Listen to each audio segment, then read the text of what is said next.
les bailleurs de fonds, les agences de coopération qui supportent Haïti, de faire en sorte de discuter de la manière, de discuter d'une autre approche pour que les projets soient vraiment exécutés et mis en œuvre. Tel avec la Banque interaméricaine de développement, nous avions étudié notre approche et nous avons eu effectivement des résultats. En guise d'une attente de 220 entreprises enregistrées, nous avons pu enregistrer en 3 mois 700 entreprises. Et c'est ainsi aussi que dans le domaine des microparcs industriels, des fonds avaient été donnés au gouvernement haïtien depuis 5 ans et aucun microparc jusqu'à présent n'est inauguré et on n'a pas pu vraiment arriver à l'implantation des microparcs. Étant donné que nous avions eu la possibilité de travailler avec l'ONUDI pendant des années, et nous connaissons l'expertise de l'ONUDI qui n'est pas à démontrer dans l'implantation des microparcs dans certains pays comme le Sénégal, la Côte d'Ivoire, et Salvador, et Cuba et la Colombie. Et nous avions donc approché l'ONUDI en ce sens. Lors de notre mission, nous avions rencontré le président de l'ONUDI, qui est M. Lee Young. Il nous a fait part de ses soucis vis-à-vis du développement industriel d'Haïti et aussi de sa disposition à soutenir Haïti comme PMA, de manière à pouvoir l'accompagner dans son développement, surtout le développement des PME et le développement industriel. Et nous avions aussi rencontré le chef de la division Amérique et Caraïbes, M. Carlos Chandouvi Suarez, et qui nous a fait rencontrer tous les départements à l'ONUDI. Le département du commerce, la division du commerce, d'investissement et de l'innovation, avec lequel nous avons travaillé sur différents aspects du commerce. La division de l'énergie, parce que l'énergie est partie prenante des microparcs industriels. La division de l'agriculture, parce que l'agriculture est principalement concernée par les microparcs industriels, notamment les microparcs agricoles. Nous avions aussi rencontré la division de l'environnement, dans la mesure où l'implantation des microparcs industriels pose aussi des problèmes environnementaux. Nous avions pu rencontrer une division qui s'occupe aussi des industries créatives et notamment, ils nous ont montré un projet sur lequel ils étaient en train de travailler avec le ministère du Tourisme et nous pensons que c'est un projet vraiment extraordinaire et c'est l'industrie créative de Milo. Et malheureusement, nous n'avions pas le vidéo pour pouvoir montrer au président, mais c'est vraiment quelque chose d'extraordinaire et que le ministère du Tourisme a réalisé avec l'ONUDI. Il y a eu aussi la deuxième démarche, c'était de recruter un expert national pour pouvoir accompagner le ministère et faire le lien avec l'ONUDI. L'expert est là. Et la troisième démarche, c'est qu'une mission technique de l'ONUDI viendra ici, où des techniciens haïtiens iront là-bas à la charge de l'ONUDI pour travailler spécifiquement sur les aspects des différents programmes. Une initiative qui avait déjà commencé dans les années 80-90, il y avait déjà eu une première étude pour mettre en place le bureau qui avait été facilitée par l'ONUDI et avec le consultant national à l'époque qui est devenu le Premier ministre par la suite, qui était M. Alexis je pense.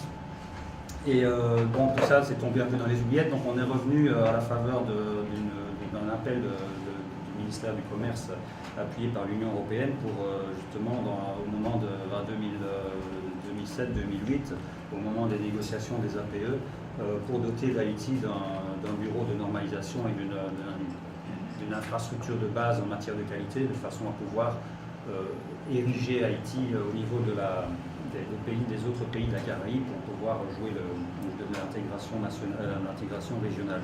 Donc nous avions été sollicités pour mettre en place, aider à mettre en place le bureau haïtien de normalisation, initier quelques activités dans le domaine de la qualité, de la promotion de la qualité, et accessoirement aussi effectuer une étude avantages, inconvénients pour la signature de l'APE. Haïti à l'époque se posait la question est-ce que c'était bien utile pour le pays de signer les APE.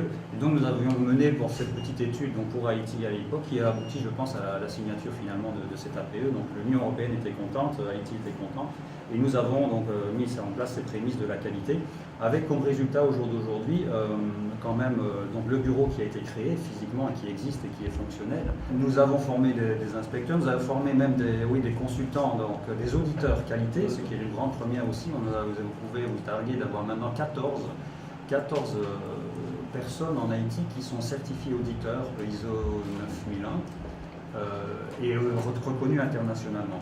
C'était vraiment c'est un très grand succès parce que ce sont des processus de formation et d'examen qui sont très contraignants et c'est vraiment un très grand honneur pour Haïti d'avoir 14 personnes qui peuvent maintenant mettre en place des systèmes qualité dans les entreprises ou auditer des entreprises. Et ça va nous aider beaucoup dans le secteur agricole parce que si nous venons en fait les produits que nous voulons exporter, que nous exportons maintenant,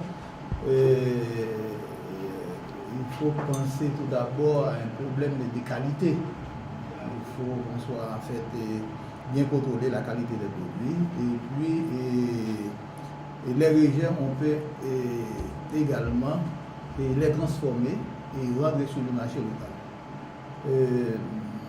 Si nous prenons en fait le cas des produits, des fruits de mer qui sont vendus en fait sur la route nationale numéro 2. Et ça se fait dans très mauvaises conditions. Et si avec les microparcs, on pourrait traiter et soit conserver ça tout d'abord dans des congélateurs et puis les conditionner et les mettre sur le marché. Pour moi, c'est ça. Et ça va permettre aussi un meilleur contrôle de la qualité des produits que nous offrons, que ce soit pour l'exportation, que ce soit pour la consommation locale. En ce qui concerne le ministère de la Condition féminine et de l'Enfant, d'abord, c'est de nous assurer que le quota à l'intérieur de tous ces projets soit respecté. Mais en outre, ce qui est extrêmement important, c'est la dimension formation professionnelle et qu'au ministère, que nous avons beaucoup à cœur parce que nous avons une population active de femmes qui a un grand besoin de formation professionnelle pour être en mesure d'intégrer le marché du travail, là, surtout dans les micro-parcs que bientôt on aura à mettre sur pied. Je pense que nous avons toute une jeunesse, mais spécifiquement par rapport aux femmes dans tout le pays. Et ces femmes attendent avec beaucoup de patience une des formations.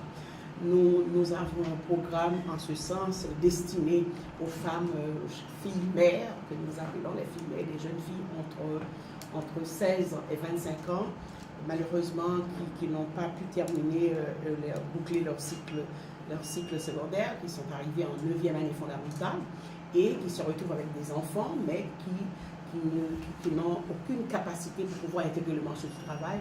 Donc le ministère essaie de mettre un programme comme ça sur qui prenne en compte cette dimension. Donc voilà pourquoi nous pensons que c'est un programme extrêmement important.